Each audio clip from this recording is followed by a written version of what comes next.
여러분 안녕하십니까. 2019년 4월 6일 토요일 신문사설 비평을 시작하겠습니다. 먼저 외교부 관련된 사설입니다. 조선일보는 껍데기만 남은 외교부 상징적으로 보여준 구겨진 태극기라는 제목의 사설에서 북핵 폐기가 아니라 남북쇼의 명운을 건 정권이다 이렇게 비판하고 있습니다. 동아일보는 구겨진 태극기, 구겨진 국격, 기초부터 무너진 외교부라는 제목의 사설에서 강 장관이 이끄는 외교부는 북미 비핵화 외교에서 외교부 패싱 소리를 들을 정도로 무능과 무기력하다. 한국경신문은 나라의 품격이 곳곳에서 구겨지고 있다 라면서 역시 이 구겨진 태극기 사건을 중심으로 문재인 정부의 외교 정책을 비판하고 있습니다. 의전과 관련해 구체적으로 문제가 발생했다면 담당자의 책임을 당연히 물어야 한다고 생각합니다. 그러나 그런 사안을 가지고 전체 외교 정책으로 확대해서 비판하는 것은 바람직하지 않다고 생각합니다. 물론 외교 정책에 문제가 있다면 비판할 수 있지만 그런 사안을 가지고 장관을 비롯한 전체 외교 정책에 문제다라고 비판하는 것은 과도하다고 생각합니다. 그러나 우리나라 외교는 본질적으로 문제가 있죠. 남북 문제나 외교 문제의 무능력보다는 미국을 비롯한 강대국가의 외교에서 이 자주성의 취약성을 드러내고 있다는 것이 굉장히 문제다라고 하는 것입니다. 특히 한미동맹이라고 말하면서 이 불평등한 상호 방위조약이나 한미 소파 협정이나 그리고 미국과의 외교 관계에 있어서 이 평등한 관계가 아니라 수직적이고 종속적인 그런 외교 정책, 또 외교적인 자세, 이것이 가장 큰 문제다 이렇게 생각합니다.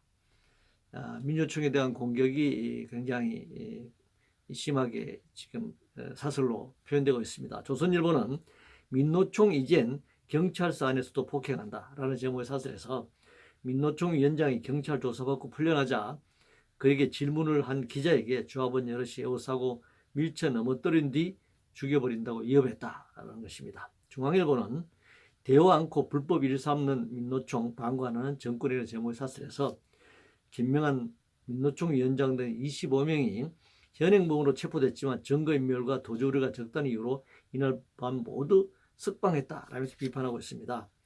구속 수사 않고 풀어준 것이 그렇게 문제되는지 모르겠네요. 증거가 확실하죠. 국회 앞에서의 벌어진 충돌이기 때문에 다 증거가 다 채집되어 있기 때문에 증거인멸을 할 이유도 없고 또 증거인멸을 할 수도 없는 상황이죠. 그렇기 때문에 그리고 민노총 위원장이 항상 공식적으로 활동하기 때문에 증거인멸과 도주 우려가 없이 풀어준 것은 그 형법, 형사소송법상으로 문제가 없다 이렇게 생각합니다. 그럼 이제 왜 구속시키지 않았냐 그런 얘기인데 지난 30여 년 동안 구속된 민노총 조합원은 5천 명이 넘습니다. 사실은 그동안에는 사소한 건으로도 다 구속시켰죠. 군사독재정권 시절은 무조건 구속을 시켰습니다. 이 구체적 이게 구속이 지금 왜 풀어줬냐 이것만 가지고 얘기한다면 그동안은 왜 그렇게 구속 사유가 아닌데도 수천 명 이렇게 구속시켰는지 그것부터 먼저 문제를 삼아야죠. 그리고 이 민노총 폭행으로 이렇게 자꾸 몰아가는데 조선일보의 경우에는 구체적인 사실관계 없이 확인 없이 무조건 민노총 폭행으로 몰아가는 것, 그 조합원 중에 물리 충돌이 있을 수가 있습니다. 그럼 그건 하나의 이 사건, 그 해당자에 관련된 사건일 수 있는데 민노총 폭행이라고 하는 것은 민노총 위원장이 직접 경찰서 안에서 폭행을 했거나 폭력을 사주했거나 이런 것이어야 이런 제형을 붙일 수 있는데 우발적인 어떤 충돌 사건이나 이런 것들을 민노총 폭행으로 이렇게 이 사설 제목으로 다는 것, 이것은 민노총에 대한 과도한 비난이자 그것 또한 민노총에 대한 폭력 행위다, 폭력적 사설이다 이렇게 얘기할 수 있습니다. 태양광 관련해서 조선일보는 작년에 태양광이 훼손한 산지 이번 강원 산불의 5배라는 제목을 사설해서 석탄, LNG, 석유, 태양광, 광풍 멈춰 세워야 한다. 원전 발전 비중은 17%로 감소했다. 결국은 이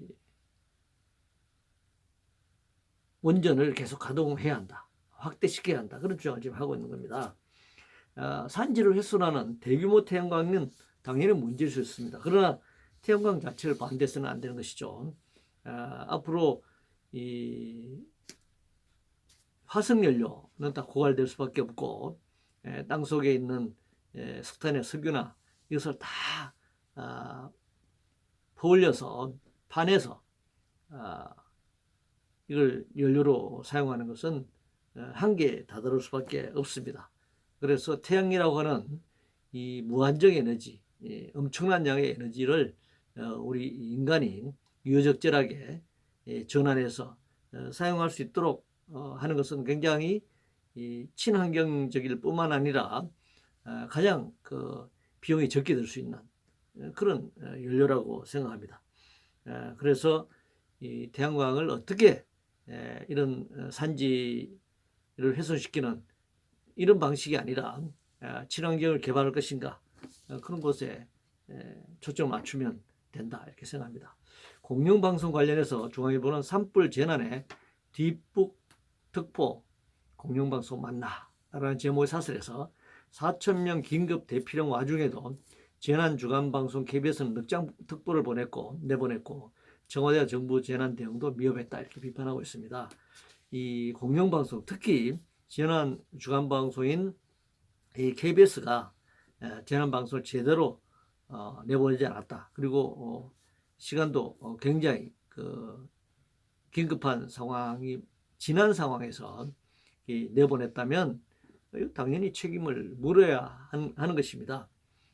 그리고 정부 책임 역시 마찬가지라고 생각합니다.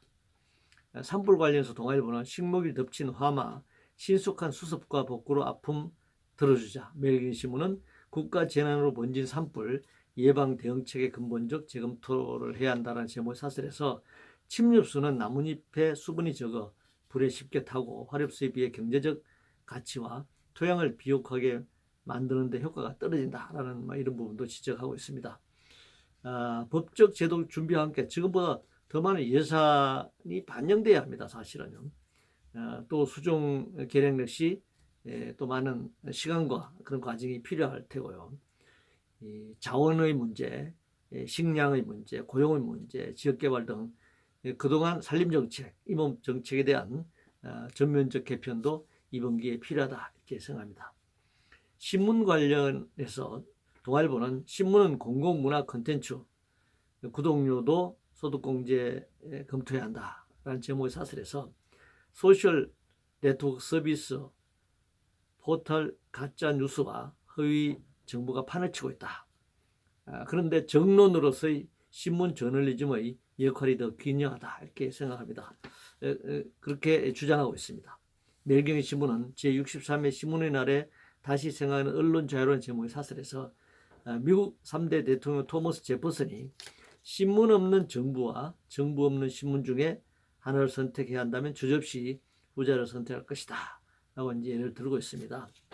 그런데 우리나라 신문들이 마치 이 정론만 펴는 것으로 이 오해할 정도로 이렇게 동아일보가 이제 글을 썼네요. 언론의 자유 당연히 보장돼야 합니다. 문제는 언론이라 할 수 없는 찌라시 신문들이 언론 행사를 하는 게 문제죠.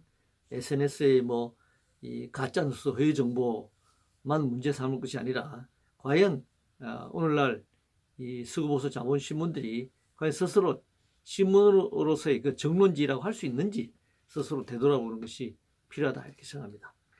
미중 무역전쟁 관련해서 한국경신문은 미중 무역전쟁 타결 기회보다 위기 요인 더 많은 것 아닌가라는 제목의 사설에서 중국이 미국 제품 수입을 늘리면 타국 제품 수입을 줄여야 하는데 중국 특화형 제품 수출이 많은 한국이 직격탄을 맞을 수 있다라고 지적하고 있습니다.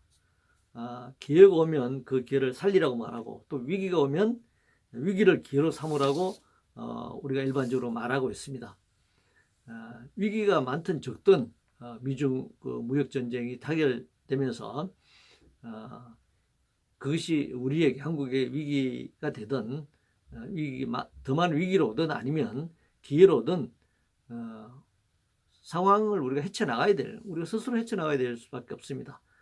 그런데 우리가 지금 시점에서 검토해야 될 부분은 수출 주도형 경제 성장 전략이라고 하는 그런 이 기본 틀을 전면적으로 수정해야 할 때다라고 생각하는 것입니다. 특히 미국, 중국에 이 집중돼 왔던 이 수출과 관련해서 지금 뭐 동남아가 굉장히 수출에 우리가 한국 입장에서 1위 지역으로 부상을 하고 있습니다만 수출 다변화라든가 또 이 GDP 국내 총생산의 비중을 이 무역에 수출에 의존하는 70% 이상을 이 무역에 의존하는 방식이 아니라 내수시장의 GDP 이 경제성장 GDP 비중에 있어서 이 내수의 비중을 높여나가는 그런 균형된 또 이 내수를 높여나가기 위해서는 이 빈부격차와 양극화를 해소시키는 슬로건만의 소득 주도 성장 소득 정책이 아니라 진정한 의미의 이 빈부격차 양극화를 해소하는 그런 이 소득 성장 정책을 소득 정책에 펼칠 때만이 내수시장의 활성화를 통해서 수출 부문의 그 취약점을 내수시장을 통해서 보완해 나갈 수 있다 이렇게 생각합니다. 5G와 관련해서 한국경제신문은 마구로는 5G 통신 시대 신세계 경쟁 준비되어 있나라는 제목의 사설에서 빅데이터 산업은 개인정보 보호 규제에 가로막혀 있고 요금 인가제 등 통신 정책은 2G 시대다 이렇게 비판하고 있습니다. 5G 시대라고 하면 마음대로 개인정보를 상업적으로 이용할 수 있다 라고 생각하는 이렇게 주장해서는 안 된다고 생각합니다. 이 정보통신 기술의 발전을 말하면서 소비자 주문이 더는 것을 당연시 해서도 안 된다 이렇게 생각합니다. 한국경제 관련해서 매일경제신문은 반도체 외거리 한국경제 취약성 드러낸 삼성전자 실적 쇼크라는 제목의 사설에서 반도체를 이을 신산업 분야에 대한 과감한 규제 완화와 전폭적 지원이 필요하다 이렇게 지적하고 있습니다. 이 삼성전자 실적이 나빠지면 한국경제의 취약성 난다는 것은 한국경제가 삼성을 중심으로 하는 특히 재벌 중심 경제 체제로 되어 있다는 그런 방증이죠. 이 신산업이라고 해서 무조건 규제를 완화하거나 폐지할 수는 없는 것입니다. 이 전폭적 지원 역시 이 재벌 대기업에 그것이 집중된다면 이 역시 경제 위기에 있어서 이 구조적 취약성이 드러날 수밖에 없다. 재벌 중소기업 또 소상공인 이런 균형 발전이 아니라 재벌 중심의 이 경제 성장 전략 그래서 이 미중 무역 전쟁이라든가 전 세계적 이 경제 위기 상황에서 이 삼성전자와 같은 이 선두주자들 재벌 대기업의 이 경제가 어려워지면 우리나라 전체 경제, 한국 경제 자체가 어려워지는 그런 방식으로 낙수 효과는 전혀 없이 물이 위에서 아래로 흐르는 것이 아니라 아래에 있는 물까지 다 뽑아 올려서 특정한 재벌 대기업과 글로벌 대기업에 집중시키는 이런 방식의 한국 경제의 취약성은 안정성이 역삼각형과 같은 그런 경제 구조이기 때문에 굉장한 취약성을 가질 수밖에 없다 이렇게 생각합니다. 이상으로 2019년 4월 6일 토요일 신문사설 비평을 모두 마치겠습니다.